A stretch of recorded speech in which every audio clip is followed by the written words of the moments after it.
No. So we're just going to sell everything and buy a boat, huh? Let's not get crazy now. I think you've been watching too much Delos. I'm serious. We can buy a boat. We can sell the RV, sell the truck. We wouldn't have to worry about property taxes and mortgage. And I mean, you've seen the videos. What do you think? It's a good idea, right? Don't be an idiot.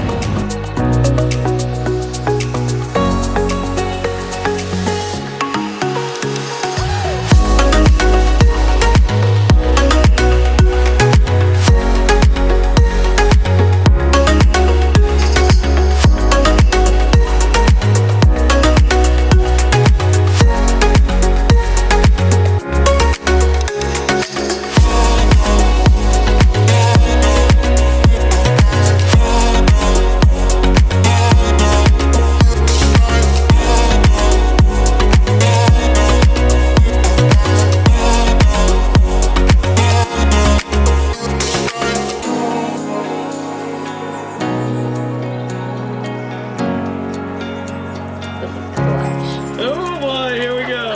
Here we go. Bring the action.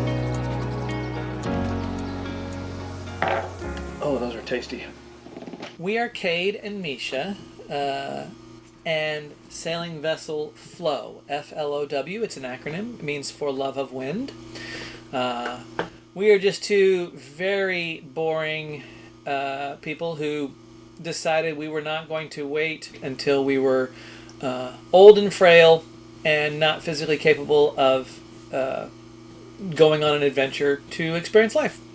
I think we should maybe start by saying that this has been a dream of Cade's since he was like 12 years old. 12 or 14, yeah. And he has spent a lot of years trying to talk me into living this life and convincing me that that this is something we should do, because I was a lot harder to convince. So I had to wear her down. All you ladies out there and all of you guys that are trying to convince your ladies that this is a good way to go, it took me a long time to come around.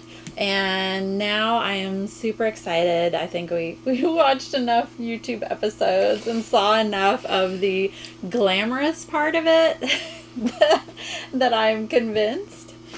How did we get here? Scroll back, say, 27 years, 28 years when I first met Misha. I told her I was going to be a millionaire by the time I was 30 and sail around the world. And I really dropped the ball on one of those. But that other one I didn't put a time on, and we're going to make it. We're going to make it. So if you were going to drop the ball on one of them, maybe you picked the wrong one to drop the ball. Yes. This will enrich your life more. I think this will maybe be more fulfilling. We've done a couple of small adventures. I'm a big overlander, so we had a pin scour for a long time. That was really cool. We took a Range Rover 1,700 miles without pavement across the U.S. on the Trans-America Trail. Saw some amazing things there. Misha is afraid of heights in a vehicle, but not in a boat, which is weird. Anyway, I think it's much more heights. So she was not... There was parts of that Trans-American Trail trip when we were in the Colorado mountains and on the side of cliffs that she was not happy about. Driving on the side of a cliff is terrifying. Going up a mast is easy. You just have to have faith in your rigging and the winch operator. We bought an RV, a nice big diesel RV, and started traveling around the country and decided, wow, we can travel around the country. Let me caveat this. We have 4 dogs. I was going to say, it does get a little bit more complex. It's not just us moving onto a boat and, making this decision on a whim. Come on, Franklin. Franklin.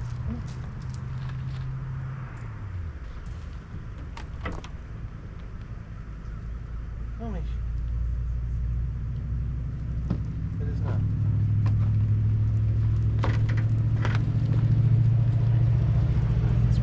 We travel with our dogs.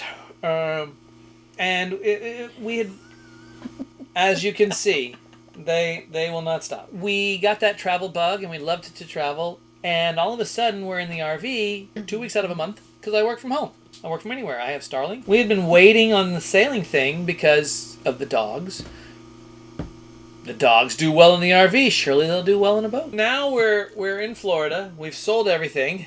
We're living in the RV, and we don't, we have a Suburban, a little Fiat that we tow behind the RV, and that's about it. We were in St. Augustine at the time. It's June of 2022. Now we're seriously boat shopping. We had, and when I say serious boat shopping, I've been seriously boat shopping, but now we're driving all over creation. Yes. Right, like a 9-hour drive was not. We had the RV. So we could drive 9-10 hours, pull into an RV park, go see a boat the next day, and then drive back. That wasn't a big deal. We were kind of home-based out of St. Augustine. So I find a boat, and we go see it, and dang if we don't really like it. All right, first impressions. This was a CT-54. Yeah. Absolutely. Had the styling that we both really loved, and just the space. And it met all my blue water requirements, yes. Right? Full keel, center cockpit. I mean, it's skeg rudder. I mean, it's heavy boat, right? It is a ketch, double-masted, so it has a main and a mizzen. The broker was amazing. She's like, before you go see it, let me tell you everything wrong with it. She was literally trying to talk us out of the boat without even seeing it, which I appreciate because she wanted to make no surprises. Right. The boat had been for sale for a long time. Year and a half. A lot, and it wastes their time every time they have to go out there, show somebody the boat, in turn for them to be disappointed in the condition and turn away and not make an offer. So I'm pretty sure, to quote Misha, she said, "I love it." I did. It was a gorgeous boat. It was a gorgeous boat. I still think we could have made a really good run on that boat. I think so too, but it would have required a lot. I think a lot more than what we even know about. I agree.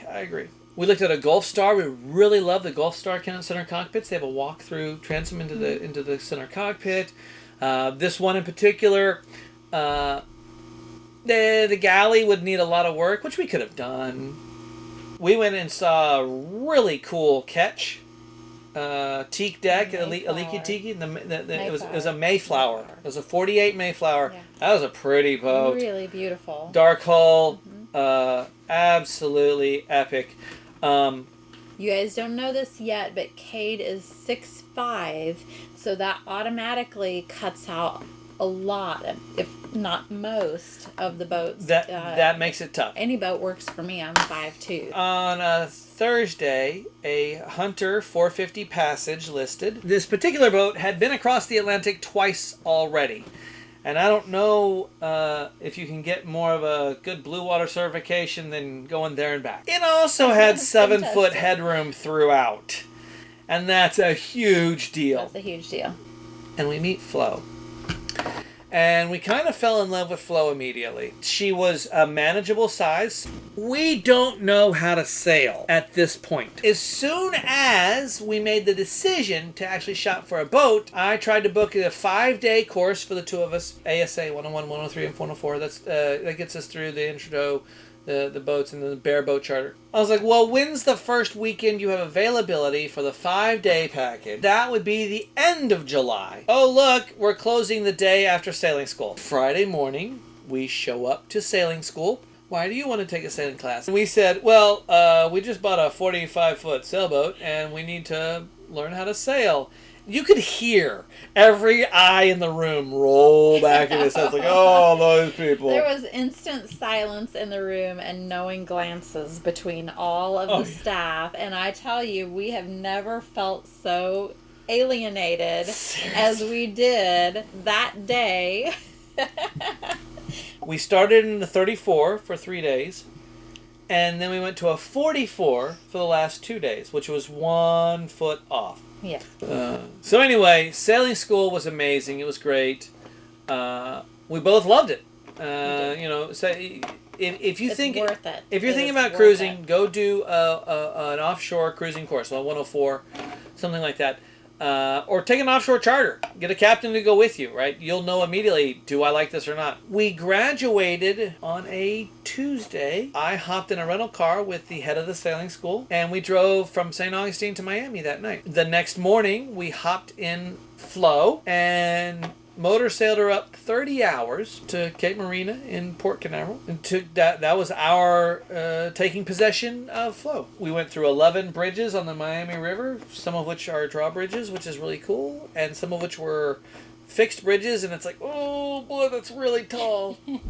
There's one bridge, they're driving a piling, right? So they have this crane that does this and drives this piling, and as we're approaching the bridge, it's just like... It doesn't do this, it does bang, bang, bang, like that. It's a really terrible noise. So this is our first fixed bridge. This is my first fixed bridge on a sailboat. So we're approaching the bridge. It's like this ominous pounding that's getting louder and louder, and the mast looks like it's like this high above the bridge, right? It's like we're going to just smack and break everything, and it gets closer and closer, closer and closer, and we go under it. We clear it. We clear it. But just like gang, gang, gang. Very ominous, very scary. It was crazy. I stayed behind with the dogs, and I let Cade go. I let you go. Thank you for letting me go.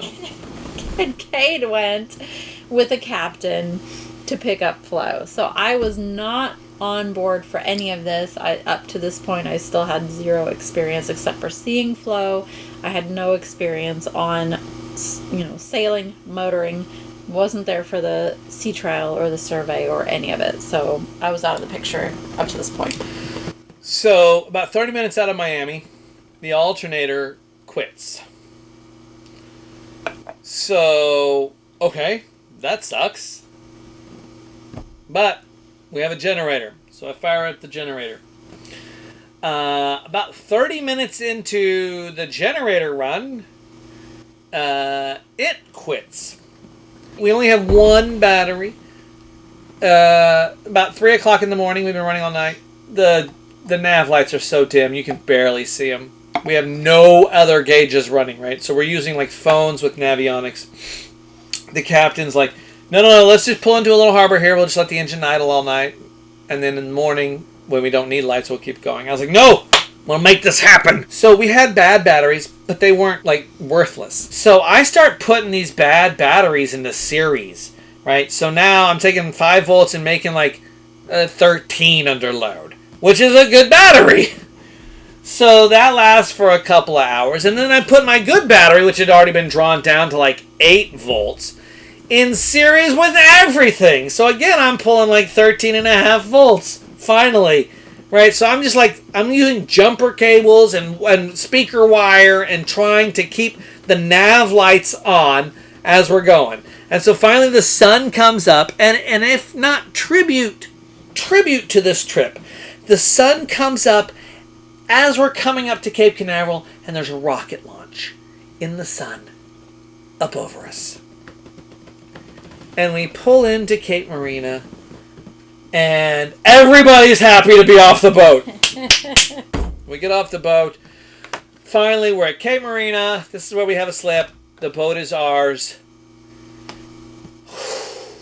We know what we need to fix now.